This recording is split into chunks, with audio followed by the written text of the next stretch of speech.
Bien, nous avons dit dans le cadre des perspectives que le premier point qui est la fuite n'est pas la solution. Si certains peuvent s'orienter à ce genre de solution, c'est absolument impossible à mon niveau pour des raisons de conscience.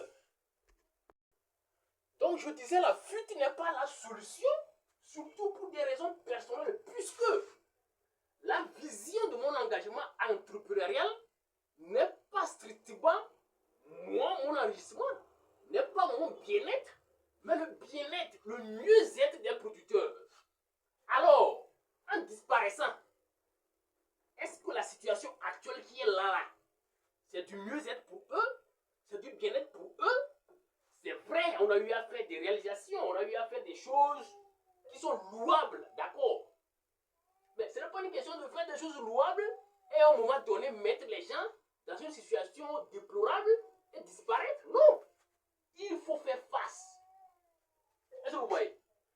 Au niveau des piliers, le premier pilier, c'est fidélité aux engagements. Alors, prendre des produits et ne pas revenir payer à temps déjà, ce n'est pas bien. Mais laisser carrément, ce n'est pas être fidèle aux engagements. Est-ce que vous voyez? Et comme je le dis, ma vision se résume en ce vœu même. Est-ce que vous voyez? Parce qu'il faut noter, hein, tout ce que l'on traverse, tout ce que l'on a traversé là, franchement, quelqu'un qui se lance pour avoir du bien-être personnel, quelqu'un qui se lance pour avoir de la richesse, il aurait abandonné depuis. Il aurait fui laisser les gens depuis des années, quoi. Avant que nous ne soyons même dans cette situation actuelle. Mais moi, j'ai fait quoi? J'ai choisi la pauvreté que je n'aime pas. Pour que de milliers de personnes que j'aime s'enrichissent autour de moi. Ce qui a été rendu officiel, cette vision-là, lors de l'atelier préfectoral sur le développement socio-économique de la préfecture de Wawa. Et au niveau des piliers, voilà. Dieu merci, c'est ça là qui me soutient même, hein, humainement et spirituellement parlant. C'est cette vision-là, cette conscience-là qui me soutient. Ce n'est pas du tout aisé. Mais quand on voit au niveau du 6e point là, des piliers, il y a le droit au minimum nécessaire pour le bon accomplissement de la mission. C'est-à-dire qu'au moins, c'est vrai que je ne me lance pas pour avoir de l'argent, pour être riche, mais la priorité, c'est les producteurs, la priorité, c'est le bien commun, etc.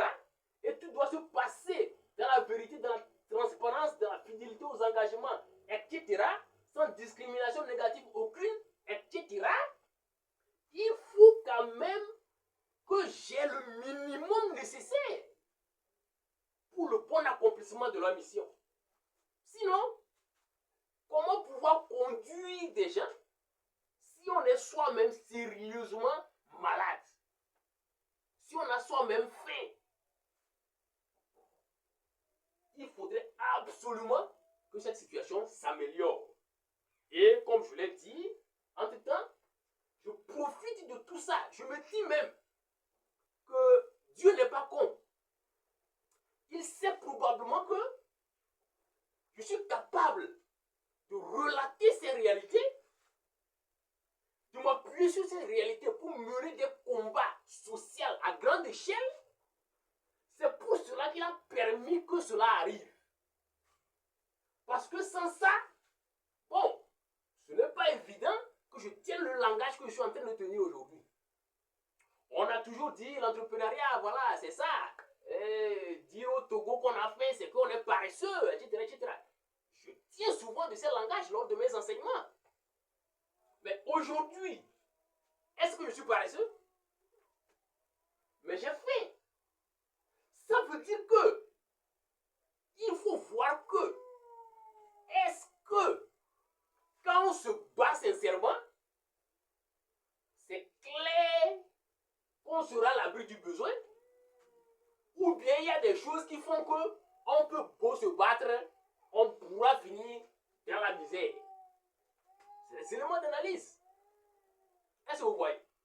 Je prie sincèrement que l'État revoie l'écosystème entrepreneurial pour que les entrepreneurs aient des conditions de vie meilleures, pour qu'il y ait un peu plus de chances de réussite dans l'entrepreneuriat. J'ai fait un contenu qui dit que la réussite entrepreneuriale est une illusion à plus de 90%. Ce n'est pas faux, hein? Ce n'est pas faux. Quand vous voyez ce qui se passe, ce n'est pas du tout intéressant. Il faudrait absolument que ça change. Donc, en aucun cas, on ne peut considérer la fuite ou la disparition comme étant solution. Maintenant, il faut quand même que l'on trouve une véritable solution au problème de la famille. Donc, il faudrait absolument que l'on trouve une solution pour que je puisse avoir le minimum qu'il faut pour continuer par travailler pour l'évolution sociale, pour continuer par travailler. Ce minimum nécessaire-là, c'est absolument incontournable. Il faut donc trouver une formule pour cela. Et la formule, je suis en train d'y réfléchir. Il y a beaucoup de propositions qui sont là, qui sont en train d'être analysées. Et puis, ne plus s'endetter pour répondre aux convocations. Ce point-là est aussi essentiel. Pourquoi? Vu la situation, vu la durée et tout, les convocations ont repris avec une fréquence relativement inquiétante. Et c'est normal. C'est normal. La dernière convocation qu'on a eue, c'était au niveau de la maison de justice, au niveau de Kounou. Il n'y a pas encore très longtemps. Vous voyez? Et c'était un moment où on a eu la convocation. Je pense que c'est le lendemain ou deuxième jour, notre appareil même était gâté, l'Android était gâté. C'était le seul appareil même. Donc, ça avait compliqué la communication. Et au fond, c'est qu'on a convoqué notre représentant de la Kébou. Et donc, il faudrait absolument que je l'accompagne. Vous voyez? Donc, on ne peut pas aussi rester coupé comme ça. J'ai été dans l'obligation d'aller faire quoi? D'aller négocier. Et déjà m'ont cotisé pour que je puisse payer ce portable-là pour sauver la situation et pour être au moins en communication 1+1. Et les amis de la maison de justice peuvent témoigner. Quand on y était, voilà l'appareil que je tenais à la main. Bien. Et je les signalais que l'Android avait des difficultés, que c'était chez le réparateur. Il a fallu 15 000 francs. Comment est-ce que ces 15 000 ont été trouvés? Et comment faire pour aller rembourser ça maintenant? C'est des soucis qui sont là. Le déplacement. Comment est-ce que ça s'est passé jusqu'à ce que je puisse me déplacer? Dieu seul sait. Je profite une fois encore pour dire un sincère merci au groupement Boyla de Wampakopé qui, en tout cas, fait beaucoup en ma faveur. Au moins là, on sent un peu comme un retour. Beaucoup d'autres groupements sont là, tranquilles, ne se soucient pas, se plaignent plutôt. Bon, ils ont aussi raison, hein. Ils ont aussi raison. Ils ont aussi raison. Donc voilà un peu toutes ces dépenses-là. C'est des dettes qui viennent sur des dettes. Donc, quand il y a une convocation en un lieu où je peux peut-être marcher, aller, je vais répondre. Mais s'il faut encore s'endetter pour répondre à une convocation, je ne pourrai plus le faire. Et quand on sera dans l'obligation de venir me chercher, tant mieux. C'est l'une des raisons de cette vidéo. J'ai dit ça dans une autre ou dans un autre contenu, qu'il est question aussi de fixer l'histoire avant qu'il ne soit trop tard. Le trop tard là peut être ça aussi. y avoir des complications où on dit, bon, ok, on vient arrêter M. Adani. Je ne pourrais peut-être plus parler comme cela se doit, mais au moins ces contenus-là seront là et pourront être suivis pour comprendre un certain nombre de faits. L'histoire réelle pourra être là pour être consultée par quiconque. Est-ce que vous voyez? Donc, voilà le second élément dans le cadre des perspectives. C'est important parce que ce que nous coûte la gestion des convocations, des tours dans les villages pour expliquer ci, pour expliquer ça, pour apaiser les gens et tout, ce n'est pas du tout aisé. Ce n'est pas du tout aisé. Et puis, il faut sérieusement, si l'on doit réouvrir, si l'on doit relancer, il faut qu'il y ait une véritable base.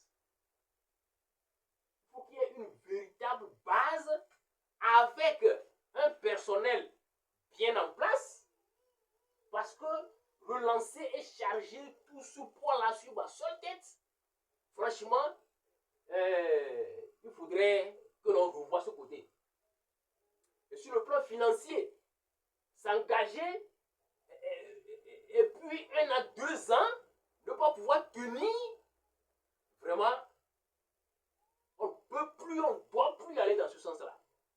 Donc, si on trouve des investisseurs capables de soutenir la structure, voyant que c'est une structure en réalité capable d'eux, s'ils nous font confiance, ils sont prêts à investir une somme conséquente, on va pouvoir relancer et voir la suite.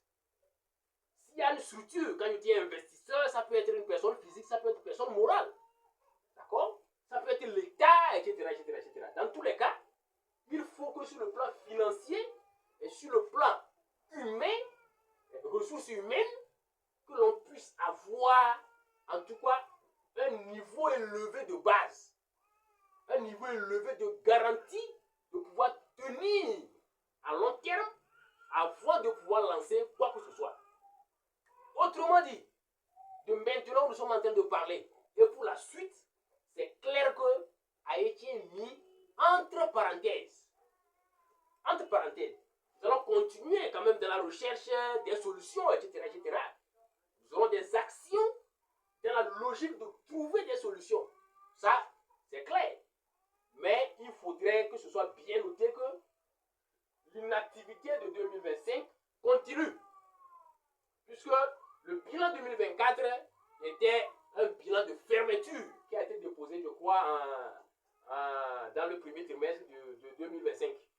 Donc, bilan de fermeture pour Haïti Sarlu. Maintenant, la ferme va continuer de voir ce qu'elle peut faire pour voir si l'on peut recadrer les choses pour voir ce que la suite va donner. Voilà un peu, chers amis, ce que nous tenons à présenter. C'est déplorable. C'est déplorable. C'est déplorable. Il faut absolument que ça change. Je vous remercie.